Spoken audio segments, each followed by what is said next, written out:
you say that often you find that CEOs would be quite vague and ambiguous around their purpose, but kind of intentionally to avoid accountability. Now, the OM index and the maturity index is very specific about what we mean by value and what value means to us.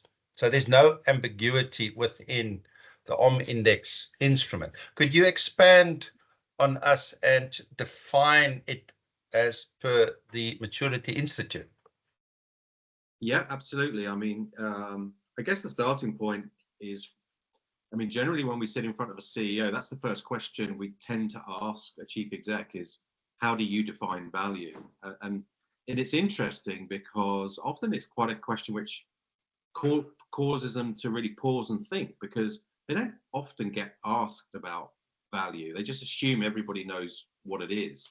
And most CEOs tend to start to talk about market value, market capitalization, profitability, and it defaults into this idea that value is really about the financial return, the financial value of an organization, and that tends to be where we end up. For the Maturity Institute, it's bigger than that, and one of the and there's for us, there have always been 5 interrelated factors that really comprise value, which have become increasingly important in recent years as organizations have better understood themselves as necessary to be responsible and sustainable. So in simple terms, output from a Maturity Institute perspective is an interrelated set of 5 different things. So output, revenue, cost, quality, and impact. The impact that an organization has on both people and the planet, if you like, is external impact. And when you start to unpack that and you look at various different organizations, you can begin to bring it to life a little bit. So if we think about a manufacturing organization, you know, how many output is how many products it makes. Revenue is how much the company collects in terms of selling those products. Cost is obviously the full costs of running the business. The quality represents the quality of the product or the quality of the organization, the reputation of the organization.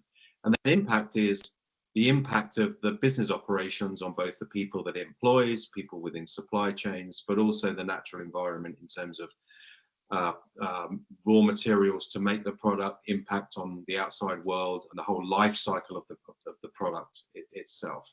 And you know, if you'd have asked the question about value 10 years ago, you know, everybody would have just talked about the first 3 elements there, output, cost, and revenue. And that really represents what investors are looking for, what shareholders are looking for, which is all about financial return, growth in profitability, growth of the organization in financial terms.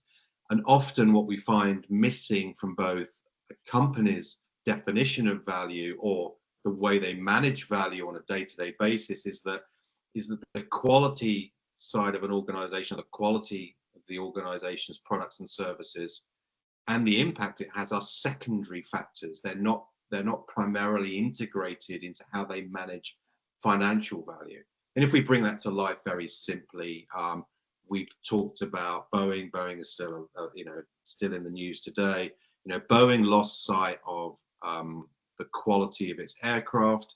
It focused on the first 3 elements of value, so output, cost, and revenue, financial return fundamentally.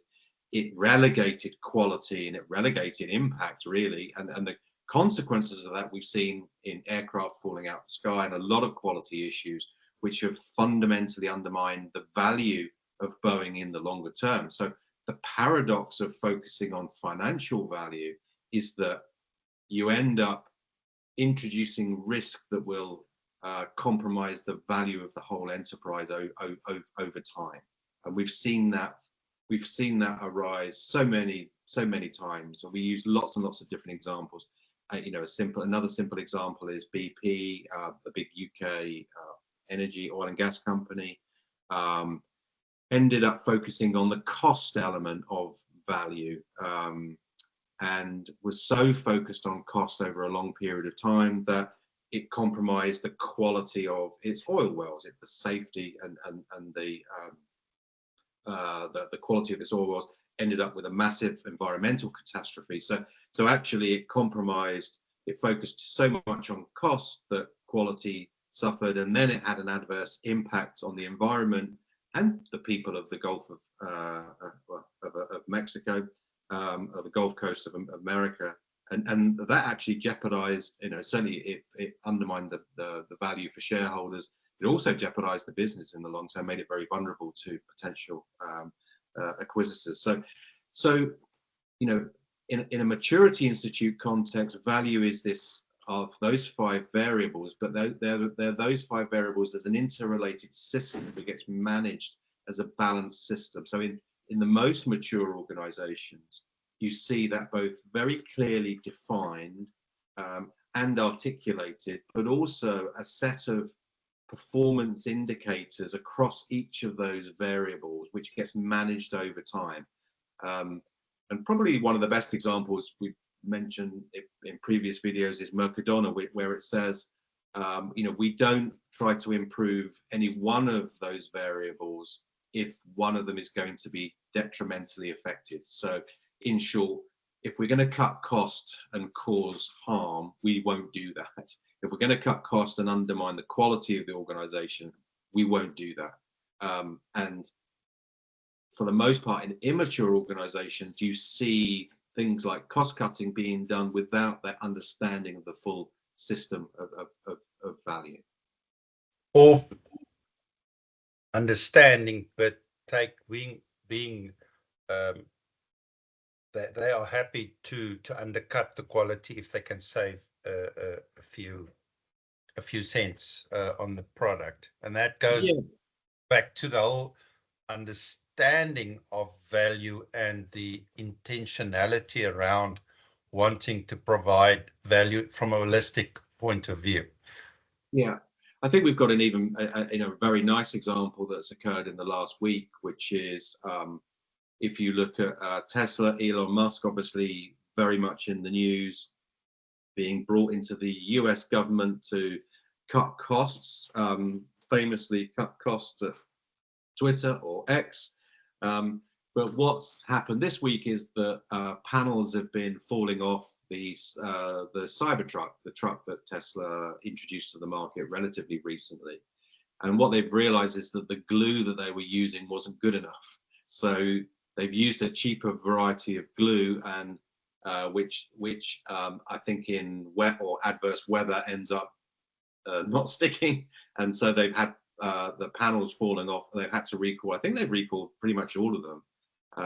And it's a very good insight into, if you use cheaper products to cut costs, to cut the price of what you're doing, if you undermine quality, then you're introducing risk. And so, and one would think, why on earth do I want to cut cost on a Cybertruck? But it's exactly. So I thought you're going to tell me they were throwing rocks at the door panels. That's why they were falling off. No, this is a glue thing. So it never rains, but it pours.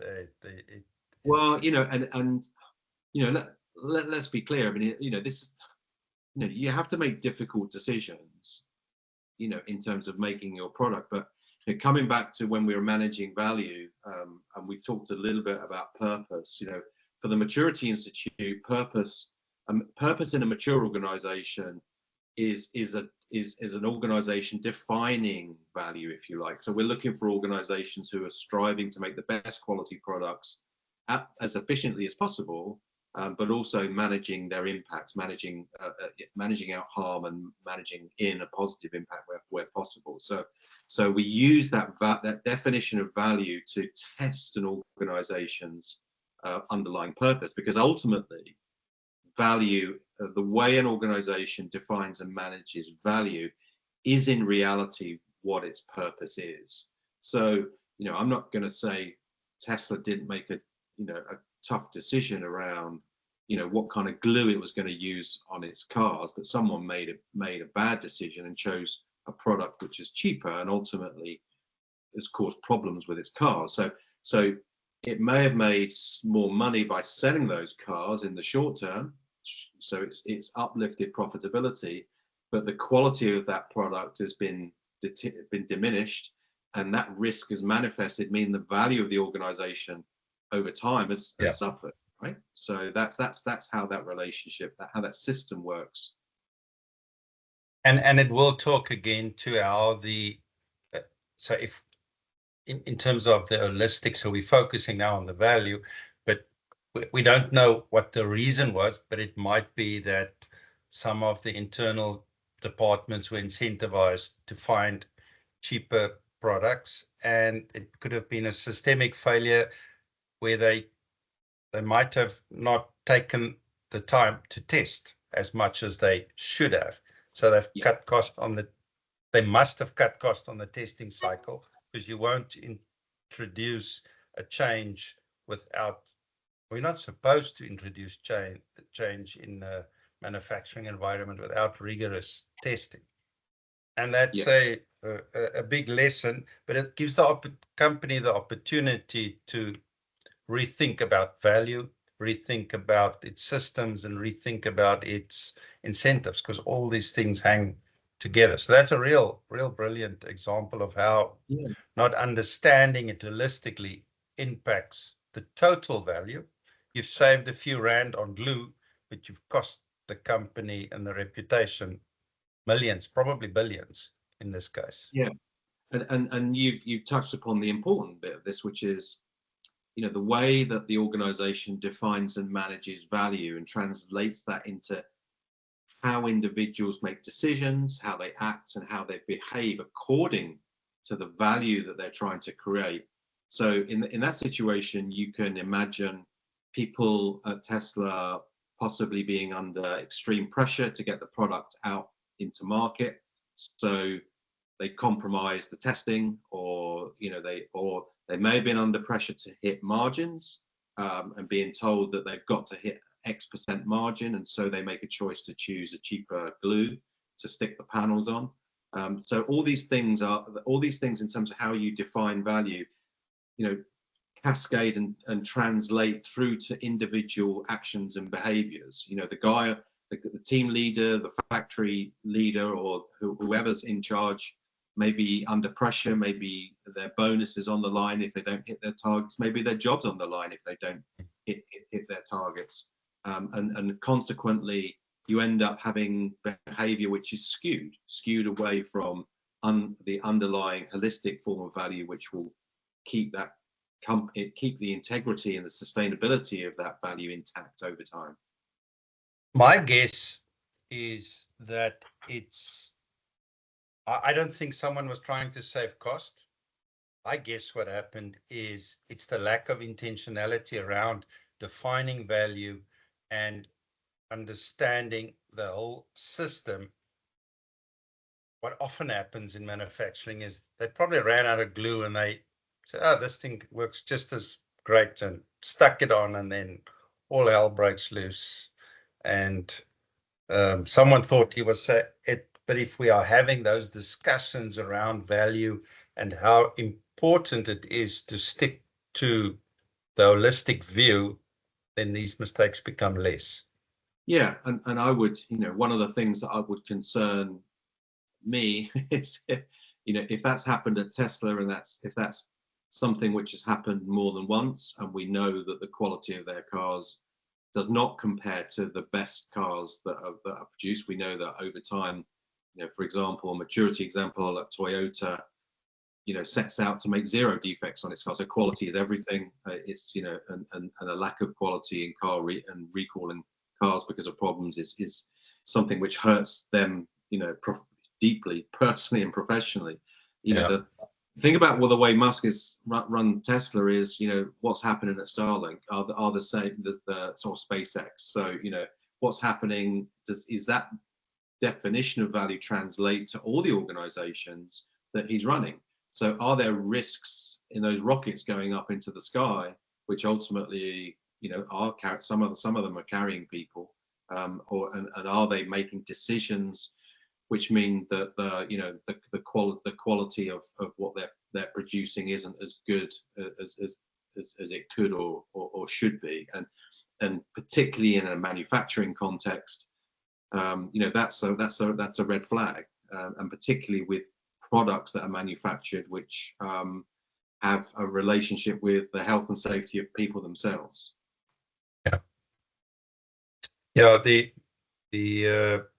There's this great South African advert about Toyota where the guy forgets he's late to pick up his wife or his girlfriend, and he buys a bunch of flowers, and then he opens the door and says, "Here's some flowers. Sorry I was late. My car broke down." And then she beats him up with the flowers because he drives a Toyota, so he's obviously lying. Yeah. There you go. Anyway, there you go.